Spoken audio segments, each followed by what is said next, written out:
Hey guys, it's Droney. This video is gonna be terrible because I don't have my editing system, so I can't cut out bits, so you're just gonna have to deal with it all. So if we get interrupted, y'all just gonna have to deal. No, just kidding. Welcome to my channel. If you follow me on social media like Facebook or Instagram or Snapchat, I'm so sorry if you follow me on Snapchat. I've been spamming that because I'm so bored. But you would have seen that for the last 2 weeks, 14 days now, I've been in hospital. And basically, I'm here to kind of explain what the fuck is happening. Um, basically, I had something similar to a seizure after I had a sitting for a tattoo. I was getting heart murmurs while I was sitting for my tattoo, so I couldn't finish the sitting. It was abnormal. I knew something wasn't right, so I decided to go to a friend's place and just relax, but I collapsed. And I was suffering from extremely low potassium, which was a very dangerous level low. And it was 1.9, if that. It was below 1.9. But yeah, if that means anything to anybody, like if you understand it. And my muscles were suffering from rhabdomyolysis, and basically overall suffering from hypokalemia. And basically what happened is like my whole body just, I collapsed. I was vomiting everywhere, and my muscles all tensed up and got stuck. My legs were stuck straight, my body was stuck down. I was on the ground seizuring, and my hands closed so tightly that my nails cutting into my own hands. We had to put a towel in between my fingers and my hands, like rip my fingers up, and it was horrible. And I nearly died. Yeah. I had like 18 or more potassium drips just smashed through me because I was about to die, and I suffered heart damage and kidney damage. It's irreversible. And it's all because I eat like shit. I don't take care of my body. My body clock is fucked up. I don't sleep. I don't like eat fucking properly. I don't know when I'm hungry. I don't know when I should eat. I don't know when I'm full. And that's my fault. I fucked my body up a long time ago. And basically, I've just gotten out of the medical ward. And in the medical ward, I was on a nasal tube being fed completely everything except meal by mouth. And so my water, I was on a feed bag, which was all just like pure calories and everything to fix up my electrolytes, all nutrition, all of it by mouth. Well, not technically by mouth, but the nasal tube, including my medication. They crushed up my medication and shot it through. And so I was on that for 11 days. And it was pretty fucked up. Like, I'm so glad to be out of that hospital and into this one. But I went through a lot of shit, and I'm a lot better now, definitely. But the shit that happened there was unbelievable. I was not informed when I was getting the nasal tube in my nose, what it was gonna do, how long it was gonna be there. I was not told anything. So when they put it in, I had a sensory attack. I freaked out. I was crying. I couldn't handle how it felt. And I was placed on an ITO because of that. It's involuntary treatment order. And and because I was at they call it the danger zone, and every time they said danger zone, I was like, danger zone, because of Archer. But basically, I was in the danger zone. I was at risk of having cardiac arrest or just having a heart attack, because my heart and kidney, it all took damage from what happened. So I got watched 24/7 by specials. So they'd switch over these specials. These are like people that work for other organizations and come in. And I got watched constantly when I peed, when I showered, when I slept, when I did anything. I was stuck in this little room and I wasn't allowed to walk anywhere. And some of these things these specials did, holy shit, you would not believe me. It was fucking insane. I'm lucky some of my friends saw some of the stuff that happened because it was crazy. But basically, I was left in the dark through all my treatment. I didn't get told about refeeding syndrome. Now, basically, refeeding syndrome is really dangerous. It fucks with your brain, it fucks with your body, and it can easily be fatal. In my case, it nearly killed me.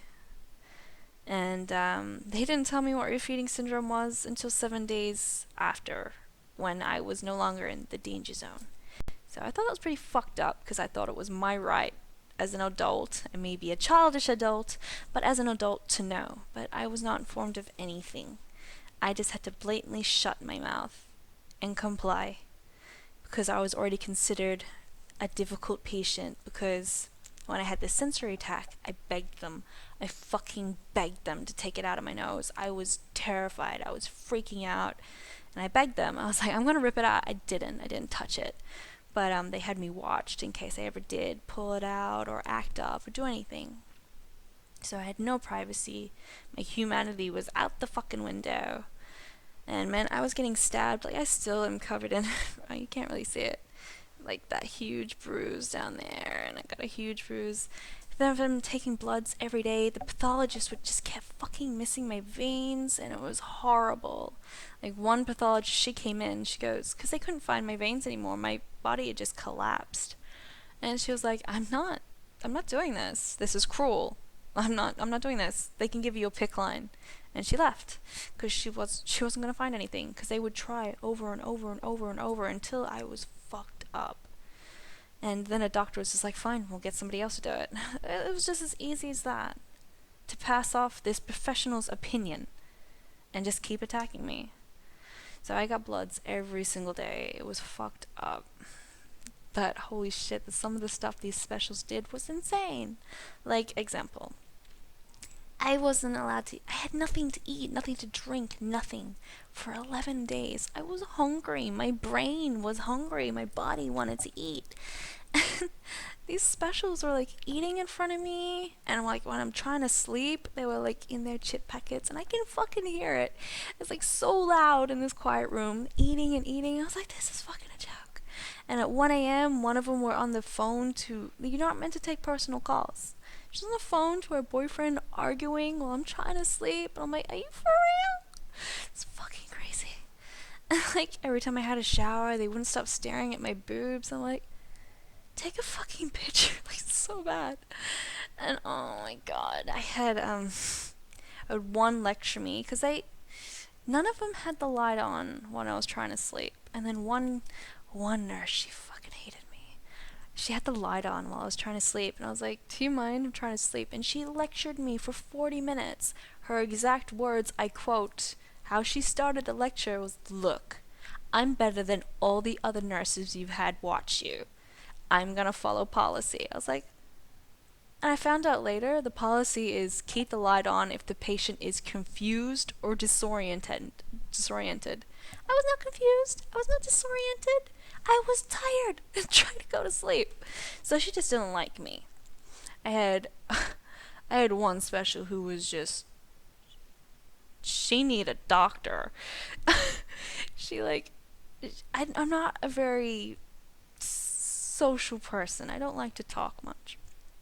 She wouldn't stop talking. She gave me a migraine, a fucking migraine. She didn't stop talking. At first, it was just normal stuff like, here, these are my dogs. Here, these are my best friend's dogs.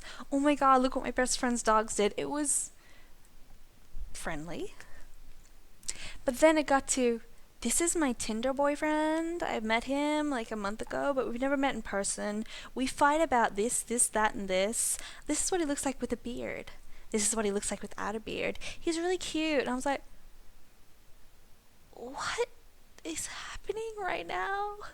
I don't need to know about your Tinder boyfriend. And she's like, I don't like his name though. His name's got the first name of my first husband. He left me for this reason, and then my second husband did this and this and this, and the third.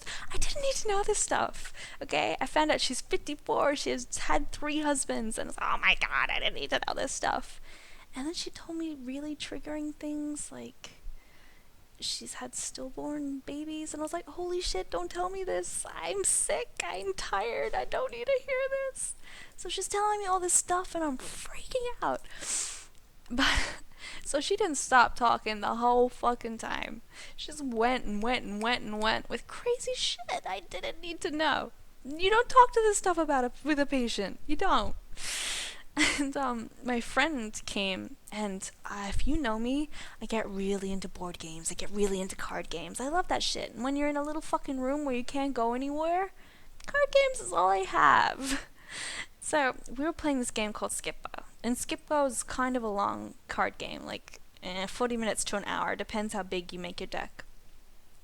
And here we are, 40 minutes into a game. And we're on the bed. I'm at the front end, and my friend is the back end, and the card game's in the middle. Now this nurse stands above us, just above the bed. She looks down, and she's about to be relieved. She knows her shift's about to end. So she's like, looking over. I look up at her, and she goes, do you know what I feel like doing? I was like, what? And she just went to my cards. They were at the fucking door. They were at the window. They were scattered everywhere. The game was it could not be redeemed. They were everywhere. Like taking a Monopoly board and flipping it upside down. It was done. Okay? Fucking done. No redemption. And I was just like,